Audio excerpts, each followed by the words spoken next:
I had him booked on a number of national television shows. There were Mike Willesee, Bob Rogers. But we'd have to travel quite a distance to get to the studios. And then they'd only give Prabhupada 5 or 10 minutes, which is, you know, I mean, that's all you give Richard Gere, for that matter. And the questions would be superficial. One time Prabhupada looked at me after an interview, and he just shook his head and he said, "They do not know how to question."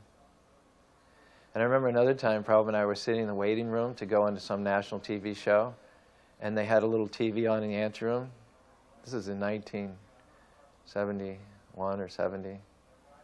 And they had the most graphic scene of a woman being violated in the woods. I mean, it was like, I don't even think they show things like that today. And Prabhupada just,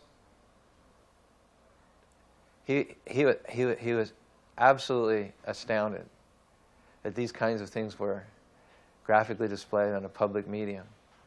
And just he and I were in the room. Prabhupada, he looked at the whole thing. I thought he would turn away or something, but he was so incredulous. It was almost like he couldn't take his eyes away from it. He could not.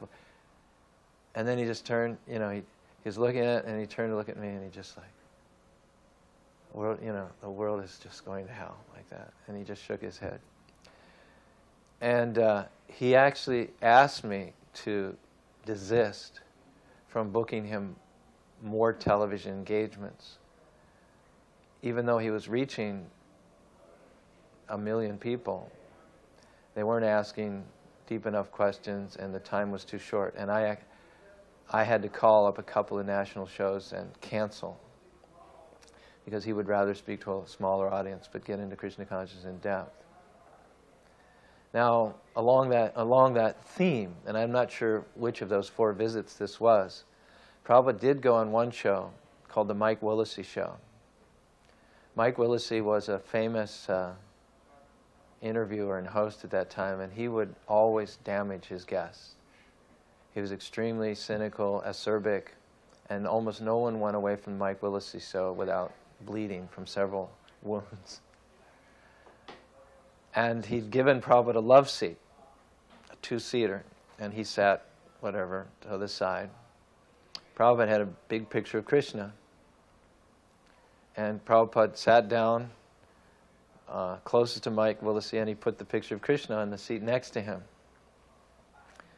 So Mike Willesee figures, you know, this is like a, you know, this is have him for breakfast. Yeah. So I said, "This is your Hindu God?" And Prabhupada said, he said, "No, this is God." He said, "Do you have any, you know, tell me whatever you'd like to about God as he's described in your scriptures.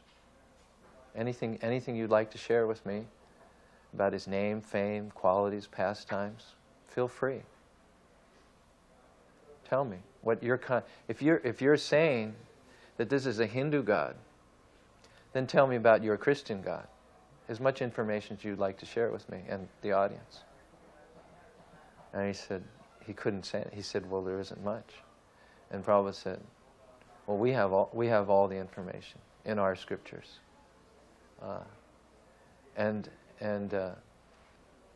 if you're interested, we'll show you that Krishna's not a Hindu God. He's God. He fits all the qualifications, and you have to accept him. You failed to present me with a superior description of God. I have his picture right here. You have not even a word to say. So you please accept him as God right now." Mike Willesee was completely devastated. I mean, no one had ever turned him upside down like that before.